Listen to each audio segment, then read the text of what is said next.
Channel YouTube Kipoin Cerita mempersembahkan kisah Sangkuriang, legenda Gunung Tangkuban Perahu. Di sebuah kerajaan yang tersembunyi di tengah hutan, hiduplah seorang putri cantik bernama Dayang Sumbi. Ia sangat gemar menenun kain. Suatu hari, ketika sedang menenun, gulungannya terjatuh. Karena malas mengambilnya, ia berkata pelan dalam hati, "Siapapun yang mengambilkan gulungan benang itu, jika seorang perempuan akan aku jadikan saudara, atau menjadikan suamiku, jika itu laki-laki." Tanpa diduga, seekor anjing bernama Tumang, mengambil gulungan itu dengan mulutnya. Tumang bukan anjing biasa, ia adalah jelmaan dewa penjaga hutan. Karena telah berjanji, Dayang Sumbi pun hidup bersama Tumang, dan akhirnya memiliki seorang anak laki-laki bernama Sangkuriang. Walau tak punya ayah manusia, Sangkuriang tumbuh menjadi anak yang kuat, ceria, dan sangat sayang pada ibunya. Ia juga setia ditemani Tumang, yang selalu mengawasinya. Ketika Sangkuriang mulai besar, ia gemar berburu di hutan. Suatu hari, ia ingin berburu menghadiahkan daging rusa untuk ibunya. "Tumang, ayo kita cari rusa untuk ibu," katanya semangat. Mereka berjalan jauh ke dalam hutan. Namun, tidak ada satupun rusa tampak. Sangkuriang mulai kesal. Ia melihat bayangan bergerak di balik semak dan mengira itu rusa. "Tumang, kejar, ayo kejar!" teriak Sangkuriang. Tapi Tumang yang tahu itu bukan rusa, menolak. Sangkuriang semakin marah. Ia mengambil busur dan panahnya, tanpa berpikir panjang, menembakkannya ke arah semak. Ketika mendekat, wajahnya pucat. Yang terkena panah ternyata Tumang. "Tumang, tidak!" Sangkuriang menjerit menyesal. Tapi itu sudah terlambat. Dengan hati kacau, ia pulang membawa hasil buruannya. Ia tidak berani mengatakan hal sebenarnya kepada ibunya. Ketika memasak daging hasil buruan Sangkuriang, Dayang Sumbi curiga. "Ini bukan daging rusa, Sangkuriang, mana Tumang?"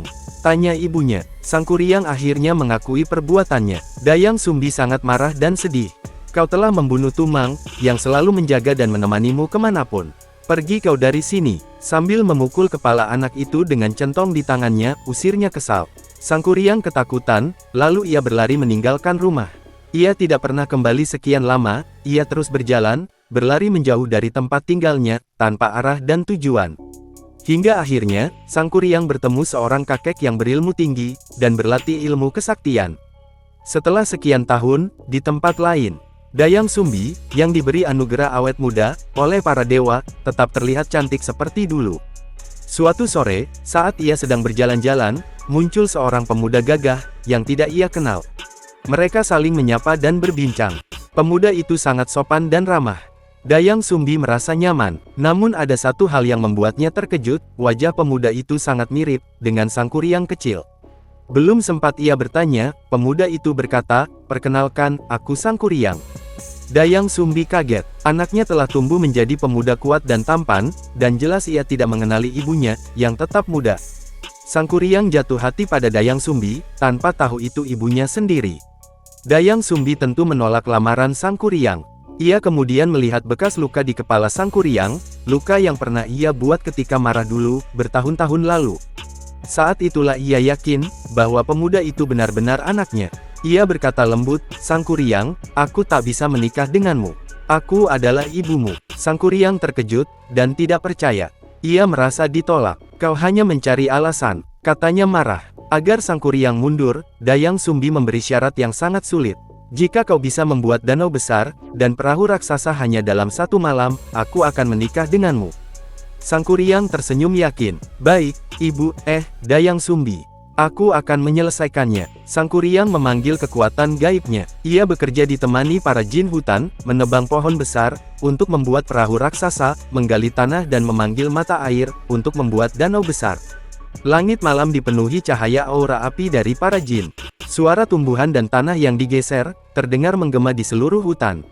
Dayang Sumbi mengintip dari kejauhan. Ia panik melihat pekerjaan itu hampir selesai. "Aku harus menghentikannya," gumamnya cemas. Dayang Sumbi memohon pada para dewa untuk membantunya. Dengan bantuan cahaya sakti, ia membuat fajar palsu. Ayam berkokok, cahaya merah jambu muncul di langit. Burung-burung mulai berkicau. Para jin kaget. "Pagi sudah tiba, kita harus pergi," teriak mereka. Sangkuriang juga terkejut. "Tidak mungkin, waktuku belum habis." Ia melihat danau belum penuh, dan perahu belum selesai. Karena sangat marah, Sangkuriang menendang perahu, yang sedang ia buat. Perahu itu terbalik, dan berubah menjadi Gunung Tangkuban Perahu, yang bentuknya seperti perahu terbalik. Danau yang hampir selesai, mengalir menjadi sungai-sungai besar di daerah Priangan. Sangkuriang kemudian menghilang, pergi entah kemana, sementara Dayang Sumbi, kembali hidup damai dilindungi para dewa, tanpa satupun orang mengetahui keberadaannya.